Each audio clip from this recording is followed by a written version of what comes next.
कि यहाँ पे अभी शायद दिखाया नहीं न्यूज़ में, वहाँ की एक की भी डेथ हुई, वहाँ पे स्टूडेंट और भी डेथ हुई वहाँ पे। जो इंडिया के रहने हाँ वाले। जी, वहाँ पे और भी डेथ हुई, बट यहाँ पे अभी तक न्यूज़ में दिखाया नहीं है ये चीज़। मैंने काफ़ी नोटिस करा है, वहाँ पे खुद देखता हूँ न्यूज़, अच्छा, पर वहाँ पे नहीं दिखाई ये चीज़। तो लगभग कितने छात्रों की मौत मानते हो इस अटैक में? आई थिंक 10 या 15 की तो हुई है शायद। यूक्रेन में मची युद्ध की तबाही से बचकर सुरक्षित घर पहुंचे होडल के मयंक बेनीवाल ने दावा किया है कि यूक्रेन की गोलीबारी में एक भारतीय छात्र नहीं बल्कि 10 से 15 छात्रों की मौत हुई है, लेकिन भारत की मीडिया उसे दिखा नहीं रही है। मयंक का कहना है कि यूक्रेन में ऐसी तबाही मची है कि जिंदगी अब गई कि तब कुछ कहा नहीं जा सकता। हर तरफ गोलियों और बमबारी के धमाकों से अफरा तफरी मची है, जिसके चलते लोगों को बंकरों में छिपकर भूखे प्यासे रहकर जान बचानी पड़ रही है।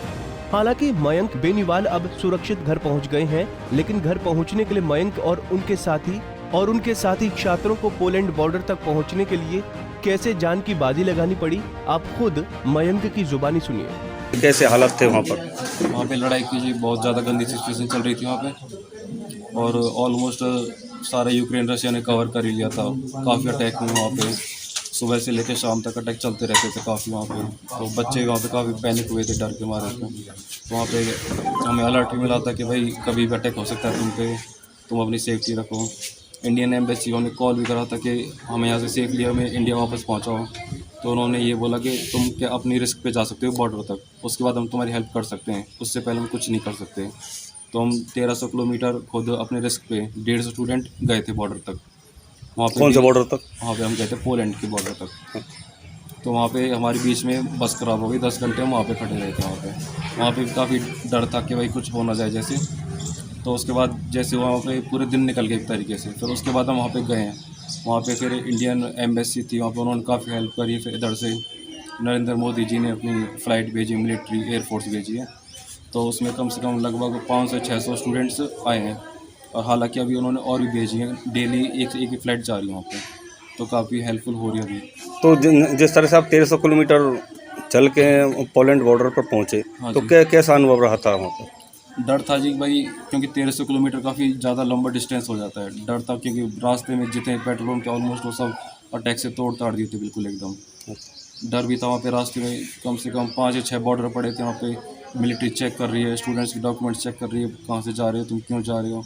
तो काफ़ी क्वेश्चन हुए थे हमसे, तो सेफली पहुँच गए फिनलैंड। तो मतलब आप पोलैंड बॉर्डर पर कितने समय तक रहे और कितने समय बाद वहाँ पर फ्लाइट पहुँची? पोलैंड बॉर्डर पे हमें लगभग 4 या 5 घंटे लगे थे। उसके बाद हमें फ़्लाइट मिल गई थी, डायरेक्ट फ़्लाइट यहाँ पे यूक्रेन से सीधी गाज़ियाबाद तक की मिली थी। उसके बाद हम यहाँ पे आए घर पे अपने।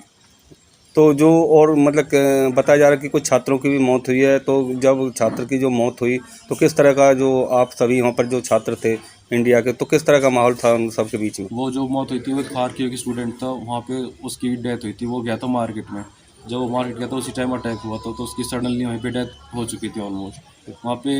हालांकि यहाँ पे अभी शायद दिखाया नहीं न्यूज़ में, वहाँ की एक की भी डेथ हुई, वहाँ पे स्टूडेंट और भी डेथ हुई है वहाँ पे।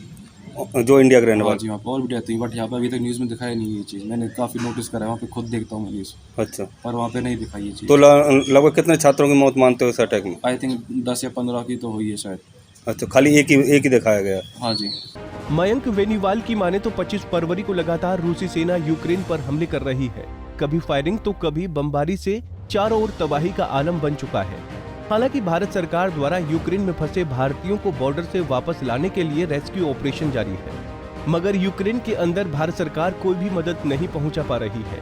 मयंक का कहना है कि 2 बसों में करीब 150 छात्र 1300 किलोमीटर का सफर करके पोलैंड बॉर्डर पहुंचे, जिसके बाद सरकार की फ्लाइट से वो सुरक्षित घर पहुंचे। और आप मतलब कौन सी यूनिवर्सिटी में थे यूक्रेन में? मैं दनिस्क नेशनल मेडिकल यूनिवर्सिटी। हाँ। तो मतलब कौन से उसमें पढ़ती है? ये मेरी क्रोवरा सिटी है, ईस्ट यूक्रेन की सेंटर सिटी है एकदम बिल्कुल। बाकी ऑलमोस्ट एक ये सिटी सेफ थी, ऑलमोस्ट पूरे यूक्रेन पर अटैक हो चुका था। बट जब हम वहाँ से अपनी सिटी से निकले थे उसके 2-3 घंटे बाद वहाँ पे भी अटैक स्टार्ट होने लग गए थे वहाँ पे। तो हमारे घर के ऊपर से डेली रशिया के जेट जा रहे थे, मिसाइल के आवाज़ आ रही है, अटैक पड़ रहे हैं, ये चीज़ था। तो आप मतलब कितने दिन तक क्या आप मतलब बंकरों के अंदर भी रहे?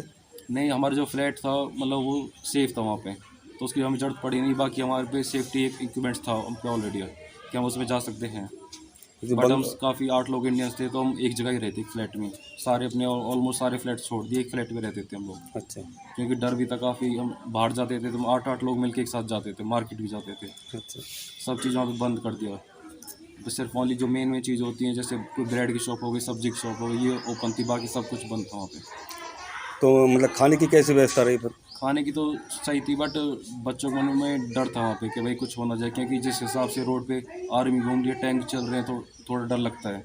तो आपके परिजनों से यहाँ बात होती होगी तो कैसा वो लगता हो जब आपके परिजन बात कर रहे होंगे आप? ये टेंशन ही होती थी भाई, बाकी यहाँ पे तो बस उनको थोड़ा दे सकते सहमत कि भाई ठीक है, बट बाकी कंडीशन तो हम खुद फेस कर रहे हैं वहाँ पे, कैसी हो रही है नहीं हो रही, ये चीज़ थी।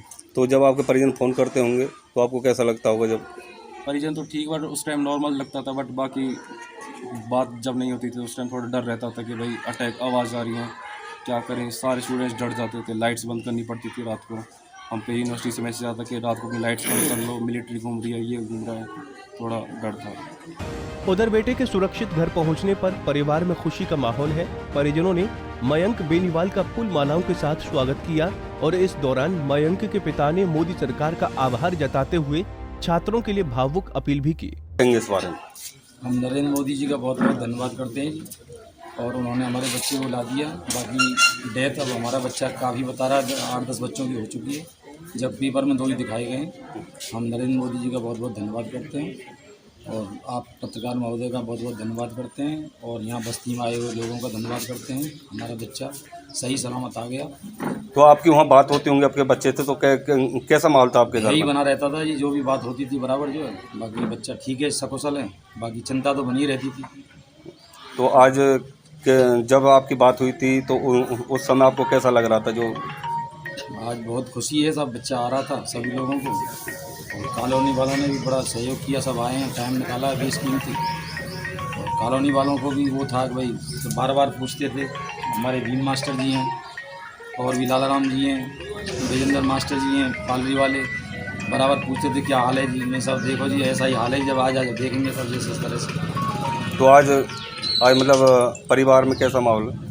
खुशी का माहौल है जी, बच्चा सही सलामत आ गया। अब जो भी नरेंद्र मोदी जी आगे देखेंगे उसके लिए क्या होता है, जो भी शेष वो रह गया है उसमें भी हम उम्मीद करते हैं कि इंडिया गवर्नमेंट सहयोग करेगी। बता दें कि यूक्रेन में फायरिंग के बीच एक भारतीय छात्र की मौत का मामला सामने आया था, लेकिन यूक्रेन से लौटे मयंक बेनीवाल का दावा है कि फायरिंग में छात्र नहीं बल्कि करीब 15 छात्रों की मौत हुई है, मगर भारत की मीडिया इस खबर को नहीं दिखा रही है।